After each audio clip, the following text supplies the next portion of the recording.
Now I want to speak directly to one specific American, Donald. Donald, they point out that even though you're a very smart guy, this is a very dumb thing to do. And now, to my fellow Canadians, I won't sugarcoat it. This is going to be tough.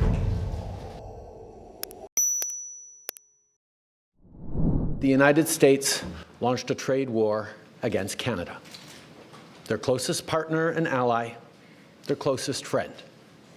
At the same time, they're talking about working positively with Russia, appeasing Vladimir Putin, a lying, murderous dictator.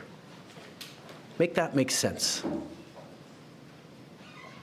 Canadians are reasonable, and we are polite, but we will not back down from a fight.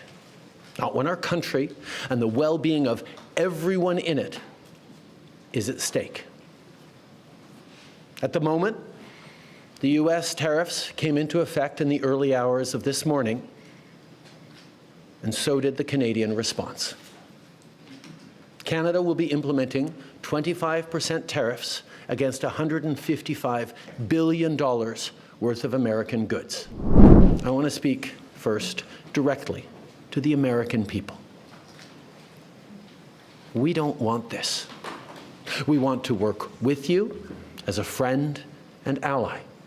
And we don't want to see you hurt either. But your government has chosen to do this to you. As of this morning, markets are down, and inflation is set to rise dramatically all across your country.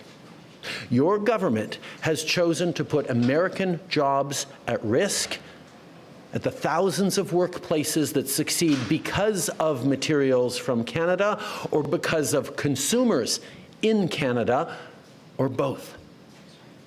They've chosen to raise costs for American consumers on everyday essential items like groceries and gas, on major purchases like cars and homes, and everything in between. They've chosen to harm American national security, impeding access to the abundant critical minerals, energy, building materials, and fertilizers that we have and that the United States needs to grow and prosper. They've chosen to launch a trade war that will, first and foremost, harm American families. They've chosen to sabotage their own agenda that was supposed to usher in a new golden age for the United States. And they've chosen to undermine the incredible work we've done together to tackle the scourge that is fentanyl, a drug that must be wiped from the face of the earth. So on that point, let me be crystal clear. There is absolutely no justification or need whatsoever for these tariffs today. Now, the legal pretext your government is using to bring in these tariffs is that Canada is apparently unwilling to help in the fight against illegal fentanyl. Well, that is totally false. Let's look at the facts. Our border is already safe and secure. Far less than 1% of fentanyl flows and less than 1% of illegal crossings into the United States comes from Canada. But we acted because we know we can always do better. We responded to concerns, including from the President, by implementing an ambitious $1.3 billion border plan. A border plan that includes generational investments in new AI and imaging tools to stop the flow of fentanyl in its tracks, stronger coordination and information sharing with American agencies, along with the deployment of drones, helicopters, and additional personnel to keep our border secure. Now, a month ago, as part of an agreement with the United States that paused the tariffs, we made further commitments. We appointed Kevin Brosseau as our fentanyl czar, a man who dedicated his multi-decade career in law enforcement to combating organized crime networks and drug trafficking. We designated 7 drug cartels, sick, evil groups who cynically profit off the pain and suffering of people on both sides of the border, as the terrorist organizations that they are. And just yesterday, we launched a new joint operations partnership supported by a $200 million investment between Canada's security and law enforcement agencies, a partnership that will enhance the coordination of information and intelligence in order to thwart criminal gangs involved in the illegal fentanyl trade. And critically, our actions are working. As the U.S. Customs and Border Protection just acknowledged, there was a 97% drop in fentanyl seizures from January compared to December, to a near zero low of less than half an ounce seized in January, even with all the further enforcements and actions we've taken at the borders. In sum, we stepped up. We engaged closely and constructively with the President and his administration. We did everything we promised. We stuck to our word. And we did it because we believe in working together to protect our citizens.